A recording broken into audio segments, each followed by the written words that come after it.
So welcome to Daily Current Affairs. Today is 13th of August 2022. So the first question is National Sports of Climbing Competition is being organized at Uttarakhand, Himachal Pradesh, Sikkim or Kerala. So the answer is A. A means Uttarakhand. So national sports of climbing जो चढ़ाई करते हैं पर्वतों पे, पर्वतारोही जिनको बोलते हैं, national sports of climbing competition कहाँ पे ऑर्गेनाइज हो रहा है? दैट इज़ इन उत्तराखंड. उत्तराखंड में कहाँ पे? उत्तरकाशी डिस्ट्रिक्ट में ये हो रहा है और फर्स्ट टाइम ये उत्तराखंड में हो रहा है. And second question is vaccine made by national Horse Research centre Hisar for lumpy animal disease is. So lumpy एक तरह की एनिमल की एक डिजीज़ होती है जिसमें क्या होता है, बहुत सारे इस तरह से छाले पड़ जाते हैं इसकी स्किन के ऊपर, एनिमल के स्किन के ऊपर. जैसे कैटल होते हैं, गाय बछड़ा होता है और भैंस होती है, उनमें क्या हो जाता है, इस तरह से छोटे छोटे दाने दाने जैसे आ जाता है जिसको बोलते हैं हम लंपी डिजीज़. ठीक है, एनिमल की लंपी डिजीज़ है. आजकल बहुत ज़्यादा राजस्थान, यूपी, बिहार में ये बहुत ज़्यादा आजकल आ रही है. तो इसके लिए वैक्सीन बनाई है, first vaccine of India, that is National Horse Research Centre of Hisar Haryana ने बनाई है. उसका नाम क्या है? Lumpycov, Lumpy Provac, Lumpy Promax और Lumpy Max. So answer is B, that is Lumpy Provac. So Lumpy Provac आपने याद रखना है. ये किसके लिए है? ये लंपी डिजीज़ के लिए है. लंपी डिजीज़ किस में होता है? एनिमल्स में. ठीक है, एनिमल्स में, गाय वगैरह, कैटल्स में, इनमें ज़्यादा होता है. ठीक है, एनिमल स्किन डैमेज, इसमें स्किन जो है डैमेज हो जाती है, इसमें इस तरह से दाने दाने आ जाते हैं पूरी स्किन के ऊपर. And they don't eat like to eat, और वो खाना वगैरह नहीं खाते, घास वगैरह नहीं खाते हैं. और इसमें क्या हो जाता है, जो मिल्क की प्रोडक्शन होती है वो क्या हो जाती है, कम हो जाती है. और ठीक है, और फर्स्ट केस कहाँ पे आया था? जाम्बिया, अफ्रीका में ये सबसे पहले आया था, जाम्बिया में. सो किसने बनाई है? National Horse Research Centre, that is Hisar Haryana ने ये बनाया है. और Lumpy Provac is 100% successful vaccine. Who has been appointed state ambassador of Uttarakhand. Uttarakhand का स्टेट एम्बेसडर किसको बनाया गया है? रोहित शर्मा, विराट कोहली, शिखर धवन और Rishabh Pant. So answer is D, that is Rishabh Pant. Rishabh Pant कौन है? He is Indian cricketer, wicket keeper है आजकल. ठीक है, and Uttarakhand government has appointed wicket keeper batter Rishabh Pant as state brand ambassador. ठीक है, chief minister of Uttarakhand that is Pushkar Singh Dhami. And Asia cup, अभी cricket से रिलेटेड कुछ न्यूज़ है. जैसे एशिया कप कहाँ पे हो रहा है? That is in UAE. Next month से स्टार्ट हो जाएगा, अभी हाँ नेक्स्ट मंथ से स्टार्ट हो जाएगा. T20 वर्ल्ड कप कहाँ पे हो रहा है इस बार? That is in Australia. ODI World Cup 2023 अगले साल होगा, that is in India. CWG Commonwealth Games में हमारे पास फीमेल ही Indian cricket team, female cricket team ही इस बार इंक्लूड की गई थी और उन्होंने सिल्वर मेडल जीता है इन क्रिकेट. और गोल्ड किसने जीता है? Australia. Now RBI cancel the licence of, कौन से बैंक का इन्होंने लाइसेंस कैंसिल कर दिया है? रूपी कोऑपरेटिव बैंक इंदौर, रूपी कोऑपरेटिव बैंक नासिक, रूपी कोऑपरेटिव बैंक पुणे और none of the. So answer is C, that is Rupee cooperative bank Pune. इनका लाइसेंस क्या कर दिया है? RBI ने बैन कर दिया है, रद्द कर दिया है. क्यों किया है? The Reserve Bank of India has cancelled the licence of Pune में है based Rupee cooperative bank limited as the lender does not have. ठीक है, इनके पास क्या होगा? एक्विडेट कैपिटल नहीं है इनके पास और अर्निंग का कोई सोर्स नहीं है, इसीलिए इनको क्या कर दिया इन्होंने? इनका लाइसेंस रद्द कर दिया है. हाई कोर्ट ने ये ऑर्डर दिया है. कहाँ की हाई कोर्ट ने? बॉम्बे हाई कोर्ट में, क्योंकि पुणे कहाँ पे आता है? महाराष्ट्र में आता है. बॉम्बे हाई कोर्ट के ज्यूरिडिक्शन में आता है. Its direction will become effective after 6 month, 6 week के बाद, मतलब 42 डेज के बाद ये सारे के सारे रूल्स चालू होंगे कि इनका जो लाइसेंस है वो कैंसिल किया जाएगा. ठीक है, consequent of the cancellation of the licence that is Rupee cooperative bank limited Pune. ठीक है, ये प्रोहिबिटेड हो जाएगा, नहीं कर सकता ये बिजनेस, बैंकिंग से रिलेटेड जो बिजनेस है उनको नहीं कर पाएगा. और एक्सेप्टेंस, डिपॉजिट को ना ही तो ये एक्सेप्ट कर पाएगा, ना तो ये रीपेमेंट कर सकता है डिपॉजिट की आफ्टर 22 सितंबर के बाद.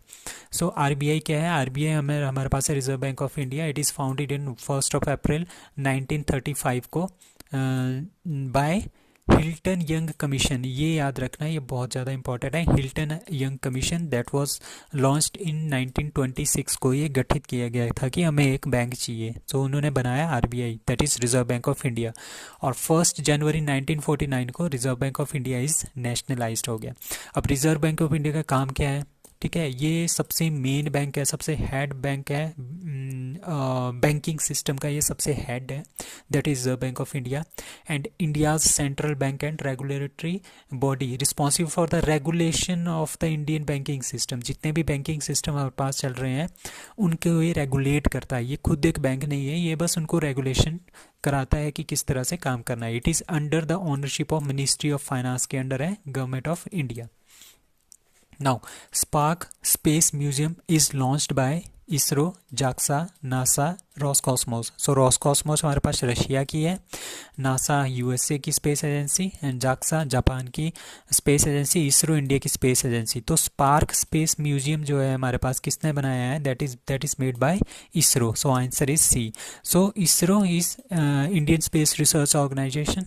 तो इन्होंने क्या किया, एक डिजिटल प्लेटफॉर्म बनाया है इन्होंने, ठीक है, डिजिटल प्लेटफॉर्म बनाया, that is spark space museum.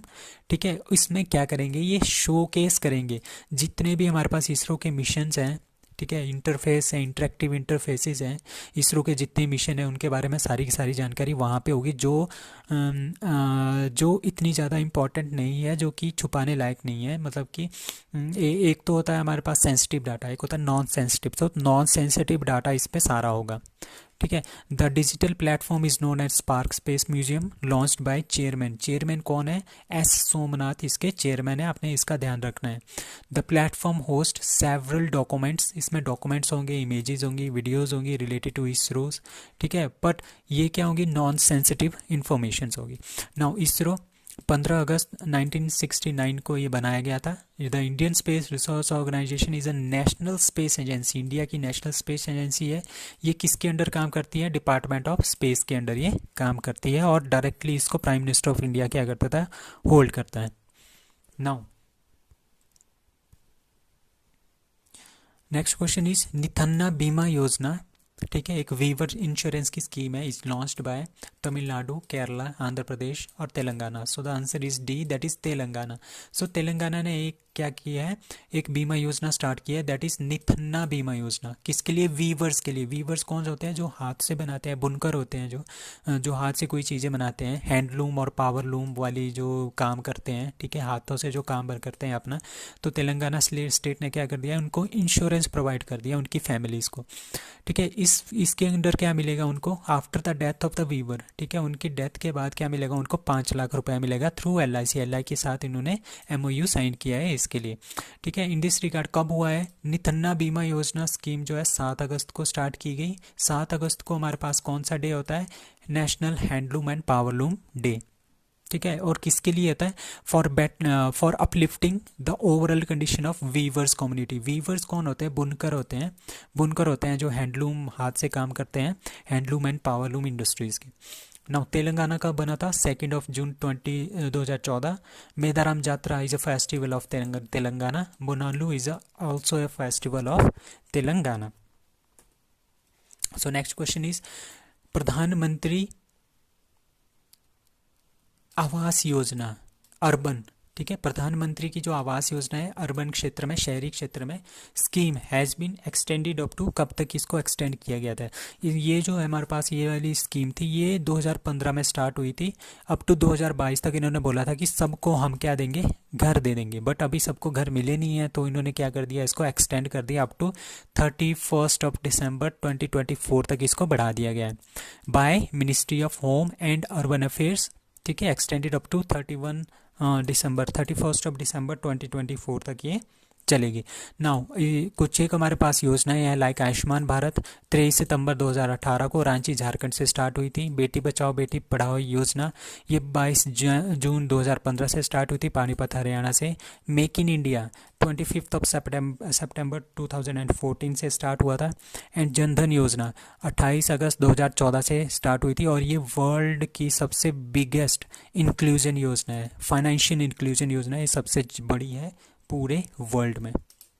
Which Indian leader is set to receive France's highest civilian award? France का हाईएस्ट सिविलियन अवार्ड है Chevalier de la लीजेंडे honour award जो है ये फ्रांस का हाईएस्ट सिविलियन अवार्ड है। ये किसको मिलेगा? नरेंद्र मोदी, अमित शाह, शशि थरूर और Nitin Gadkari. So answer is C, that is Shashi Tharoor. So Shashi Tharoor हमारे पास कांग्रेस के लीडर है, सीनियर कांग्रेस लीडर है Shashi Tharoor. Is set to confirm with France के हाईएस्ट सिविलियन अवार्ड जो इनको मिलने जा रहा है, that is Chevalier de la लीजेंडे honour award. ये जो अवार्ड है ये अमिताभ बच्चन को भी मिल चुका है और लता मंगेशकर को भी मिल चुका है। इन 2007 में ये मिला हुआ है उनको, ठीक है।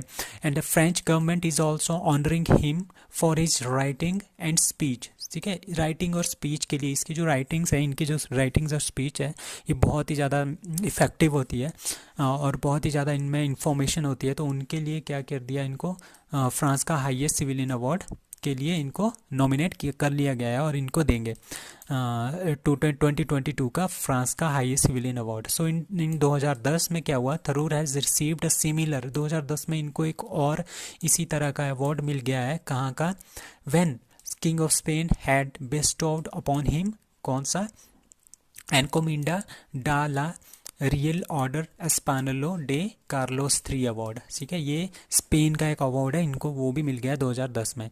और लता मंगेशकर और अमिताभ बच्चन को ये मिल गया हमारे पास 2007 में, यही वाला जो फ्रांस का हाईएस्ट सिविलियन अवार्ड है। नाउ रशियन रॉकेट सोयूज, ठीक है, रशिया का रॉकेट है वो सोयूज है, उसने लॉन्च किया है खयम सैटेलाइट, ठीक है। खयम सैटेलाइट उन्होंने लॉन्च किया है। ऑफ विच कंट्री, कौन सी कंट्री का है? Iraq, Iran, Syria, Egypt.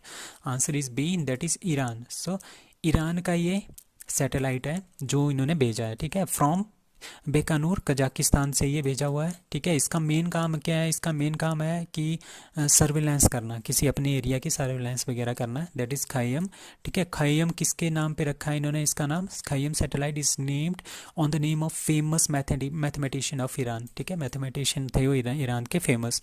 अब क्यूब सेट्स भी इसके साथ भेजे गए हैं, ठीक है। क्यूब सेट छोटे छोटे सैटेलाइट्स हैं बाय दिस रॉकेट, ठीक है। Cube set is for educational purpose के लिए, जैसे यूनिवर्सिटीज़ हैं, इंस्टीट्यूशनल्स हैं, उनके लिए एजुकेशनल पर्पज़ के लिए भेजे गए हैं। अब Nuri satellite, Nuri is a rocket of South Korea, आपने ये याद रखना है। And Noor is a satellite of Iran. So who lifts 737.5 kg to break power lifting Guinness World Record, ठीक है। किसने 737.5 किलोग्राम उठा के ब्रेक रिकॉर्ड तोड़ा है पावर लिफ्टिंग का, ठीक है। और गिनीज वर्ल्ड रिकॉर्ड इन्होंने स्थापित किया है, किसने? तमारा वालकोट, तमुरायो, आर माइकल और नॉन ऑफ दीज। सो इसमें से तमारा Walcott, she is from USA, इन्होंने 737.5 kg वेट को उठा के पावर लिफ्टिंग में गिनीज वर्ल्ड रिकॉर्ड स्थापित कर दिया है। सो तमारा वालकोट कहाँ की है? She is a female power lifter from Maryland in United states में, हमारे पास मैरीलैंड एरिया पड़ता है, वहाँ से है। शी ब्रोक द रिकॉर्ड्स, ठीक है। आज तक का सबसे हैवीएस्ट लिफ्ट है ये, कितना? 737.5 kg।